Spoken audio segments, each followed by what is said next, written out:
Season 5 is coming on Wednesday for Call of Duty, and I was in the creator call on Monday, and what I heard from developers all pointed to a specific path for Call of Duty, and I think it's a mistake.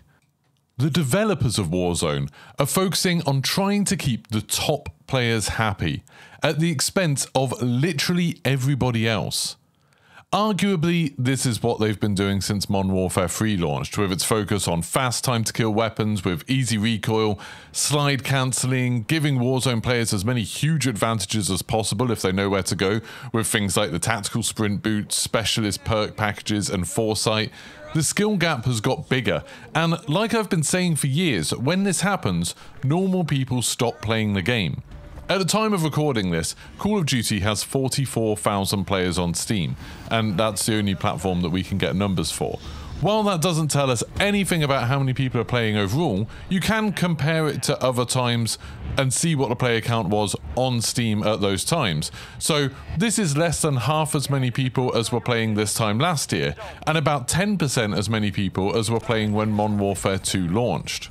And you can see this drop off in player counts on other platforms too, albeit in kind of indirect ways. On PlayStation 5, if you play with crossplay off, it's increasingly difficult to find a full game, even where I live in West Europe, where it should be one of the easiest places to find a game. There's many games that just start with half as many people as they need.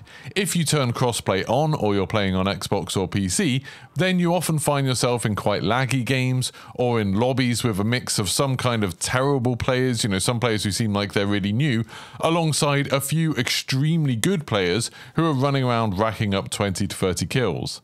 That indicates to me that there's just not enough people playing in each mode for the matchmaking to be able to do its job. I've seen lots of people saying, oh, the servers are terrible lately. I don't think they will have changed the servers at this point in the game's lifecycle. That seems really weird. I don't think they would have gone around and downgraded the servers that it's running on. I think what's happening is that you're not necessarily getting put on servers that have good connections to other players. Maybe the other players don't have a good connection to the servers themselves. Maybe you're getting connected to a server that's further away. I just think with a much smaller player count, it's much harder for the game to find a good match to put you in. And there could be a bunch of different reasons people are leaving Warzone. Obviously, the game's been out for a very long time now. It's been going since 2020, that's 4 years. It's perfectly natural for a game to sort of have its player count drop off over time. It doesn't happen to every game. Obviously, some games get stronger and stronger and get more and more people playing. But it's not uncommon for a game to just have people burn out on it. But what I think is also happening is that the high skill gap is pushing players away, and very anecdotally from the people that I speak to, that seems to be pretty common, that people used to play it a lot and now they just can't win games anymore, they don't get many kills anymore. When they do lose a gunfight, it just feels like they had absolutely no chance at all. And Call of Duty seemed to be doubling down on that skill gap and trying to keep the most hardcore players happy, while doing very little to encourage normal players to come back to the game, or to encourage new players to give it a try. So this video is really about Season 5, and the Season 5 roadmap came out last week, and like a lot of you, I was pretty disappointed. I'm one of those Call of Duty players that is kinda happy to play any mode. I play a little bit of multiplayer, I play a lot of Warzone, I play zombies, I like trying all of the different modes, and it really just didn't feel like there was anything interesting in any of them. Well, actually, that's not true. There's a couple of things in multiplayer that I did kind of like the look of. There's that new kind of wrestling mode, that looks kind of fun, where you have to do a finishing move to kill people, and in a creator call they expanded on that and said, while you're doing the finishing move, you are invincible unless someone dives down next to you, so you can kind of go around and interrupt them. That sounds like that could be kind of fun.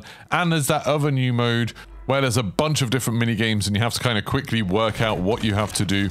It looks a little bit like WarioWare. That looks amazing. Although in the creator call they did say that these sort of things aren't going to be coming to private games or custom games, which absolutely sucks. But anyway, those two modes I do think look kind of fun, and I'm sure the new multiplayer maps will be fun. I think all of the new DLC multiplayer maps have been alright. I don't think any of them have been super interesting, but they've been okay, which is better than the last couple of years.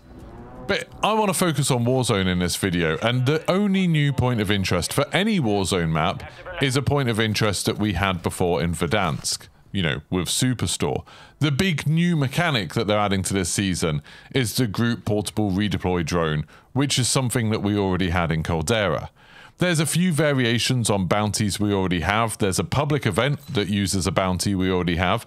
And then 2 small quality of life changes, with the gas masks now only having their overlay and sound effects when you're actually in the gas, which, while that's kind of nice, and it is annoying to, you know, have your gas mask on, have the heavy breathing and not be able to see, it does kind of make sense because you're putting a gas mask on. It almost feels like, are we just going back to the gas mask coming on automatically, but just getting rid of the animation for it? So, because now everyone will just run around with their gas mask on all the time, surely. Like, why wouldn't you? And the other change is that there's a little bit of text now. Apparently there's a custom animation, but from what I saw, it just looked like a bit of text. But it says, you know, if you win a game and you get your new personal best kill record for that mode, there'll be a little thing that pops up being like, yeah, that was your personal best kill record. It only shows up if you win, though. There's also a couple of new guns with an SMG and a version of the STG-44, along with a throwable spear melee weapon. And actually, the spear does look fun. I'm not sure how useful it will be in Warzone. It really depends on, you know, whether it's a one-hit kill, whether it can one-hit kill somebody who maybe has their armor broken or something like that.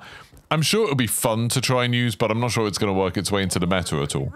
So yeah, nothing too exciting, right? Oh, I didn't mention zombies. Zombies, we are getting the final story mission, which is a bit weird because it's season 5 and we didn't really get a story mission in the last season, but that's coming in the mid-season update. So I'll probably do a different video about the mid-season update and we'll talk about that then.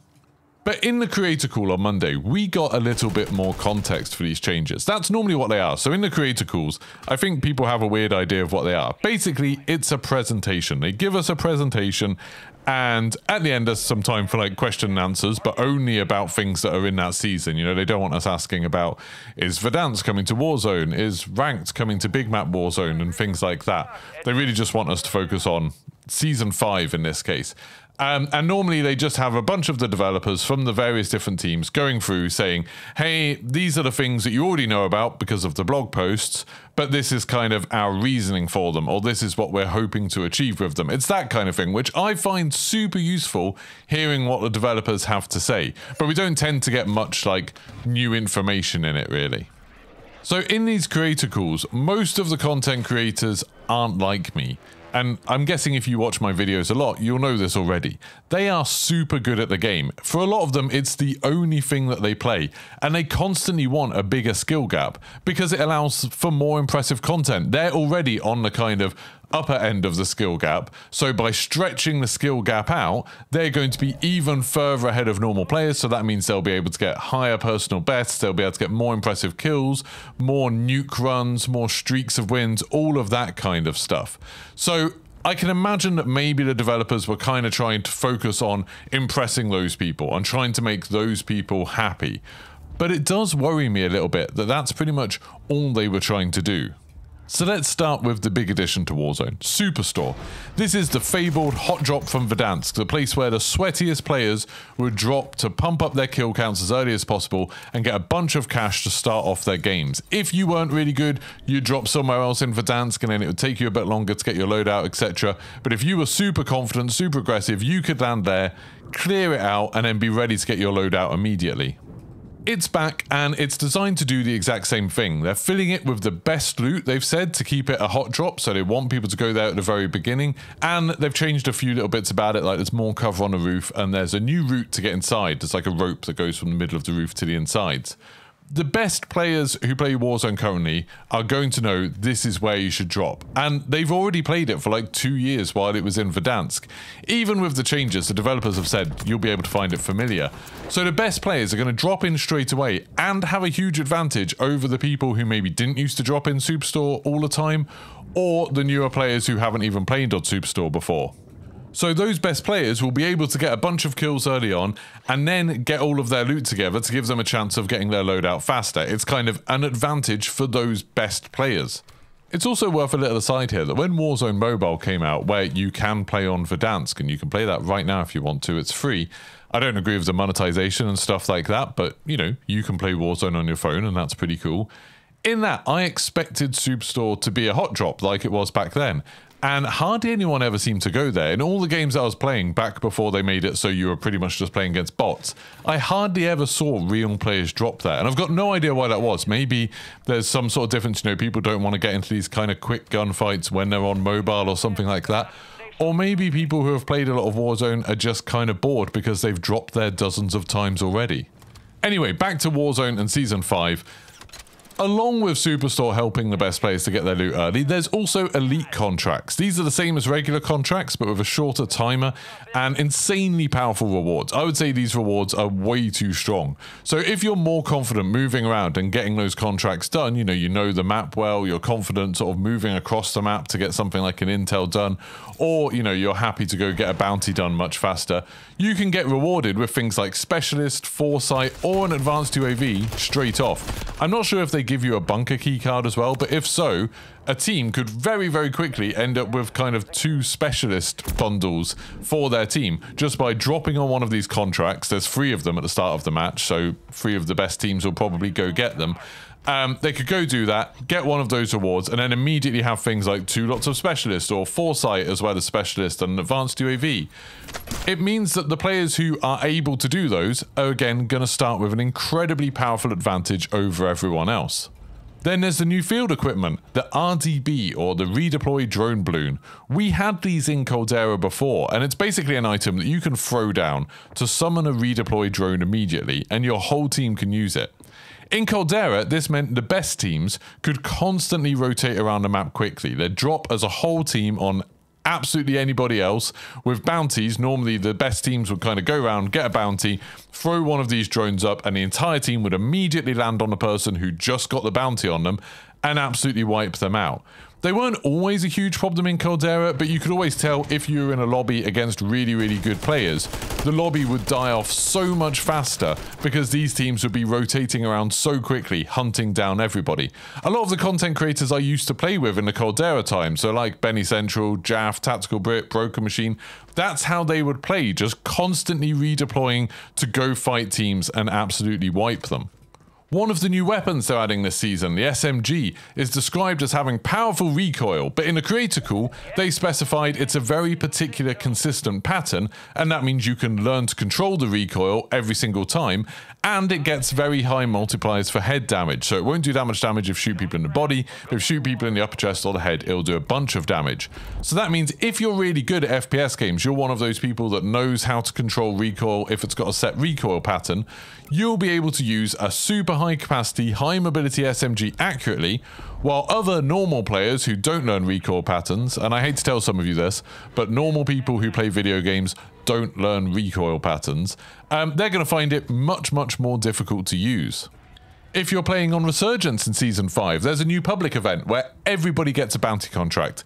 If you complete it, you get another one, and this keeps on going for up to about 5 minutes at the beginning of the game and like 2 minutes later on in the game. That means that players that know the map and are confident pushing will be able to rotate around because they'll constantly know where other players are, and they'll just be able to clean up team after team. While anyone who plays a lot more cautiously, maybe someone who's not as good, someone who's a bit newer, they're going to suddenly find themselves constantly exposed for that time period because someone will have a bounty on you, and so people will be coming to hunt you. Now, all of these things can be fun, don't get me wrong, but they also provide huge advantages to high-skilled, aggressive players, and they disadvantage normal or newer players. While this is great if you're already great at the game, you're going to be getting more kills, you're going to be getting more wins, more clips to share on socials, that's going to be amazing for you. But if you're already struggling with the better players in your lobbies, with the people who are really good, those amazing teams that come and absolutely destroy you, like a lot of my friends have been saying they are, and like I feel in Warzone, I hate the fact that when I'm playing Warzone, often I'll be doing okay, like in the game you're seeing now, I'm doing okay, and then suddenly just get absolutely destroyed by somebody. If you're one of those players, you're about to have a much worse time, because the gap between you and those best players is going to get much bigger. This will have the knock-on effect of putting more players off the game, so matchmaking is going to get worse, connections will get worse, there's more unevenly matched lobbies. It only takes one really good team in a lobby to completely ruin that game for everybody else. And the more advantages they get, the more it ruins it for others. While a good team can gain huge benefits from Specialist, Foresight, and Advanced UAV, Tactical Sprint boots, a normal player doesn't know how to use them optimally. So even if they get the rewards, they can't move the needle that much. And I can already imagine some of you typing comments saying things like, well, the people who are good at the game, the people who dedicate themselves to the game should be rewarded. They should be doing better than the players that don't. But I don't quite think that's true, because I understand the idea. You put more hard work in, you get a better time as a result. But this is just a video game. It's just a video game that people should be able to play. It's better for everyone, the more people that play. And increasing that skill gap is making it fun for a small percentage and then a lot less fun for a massive percentage. So while it's kind of harsh on the best players, I don't think they should be rewarded by making them even more powerful. Then there's also some more back-end aspects of the game that are clearly designed around just rewarding the best players. In the Creators Call, they showed off the new ranked camos and they made a deal of, oh, the top 250 ones particularly much better. That's amazing. You know, that's a reward that only a few hundred people in the world are ever going to get or see. They also spent some time talking about the nuke challenge, and they're making it easier to complete by reducing the timer, not making it easier to obtain so more people can have a go at it, just making it so the people that already do get it, and there's plenty of people, you know, content creators and really good players that get it every single day, it's going to be easier for them to complete it, and they're putting a better reward in it. Again, something that maybe a few hundred, a couple of thousand people will ever get. But by making the nuke easier, it'll definitely mean a few more games end earlier for everyone else, because you'll get nuked before the game even gets to the final circle. I'm fully expecting a bunch of content creators I watch to start doing things like, okay, let's do 10 rebirth nukes in a day or something like that. Oh, and the new kill records. As I said earlier, they only show up if you get a personal best kill record for you, and you win the game. If you don't win, you don't get anything, you don't see anything. It's amazing for people that are constantly getting wins and want something else to distinguish a really good win from all of their other wins, as well as giving them an incentive to try and get in the easiest lobbies possible, because then, you know, they'll get a higher kill count. But it's nothing for people who rarely win as it is. It won't mean anything to them at all. The whole tone of the meeting was, hey, look at all this great stuff to make life better and easier for the very best players. But these are the players who are already enjoying Warzone. They're still playing. There's nothing in the Season 5 update for Warzone that's going to bring anyone else back to the game or keep them playing longer if they're sort of, you know, wavering as it is. If you're a normal player, the messaging seems pretty clear. You're fodder for content creators to make their clips and personal best videos, and Call of Duty wants to keep it that way. In the call, there were loads of people, you know, lots of content creators typing W's in the chat, loads of people saying how amazing all of these things are, and so Call of Duty are getting the feedback they want, that these changes are great and exactly what the people marketing the game for them want. It's just a shame that it's not what everybody else wants.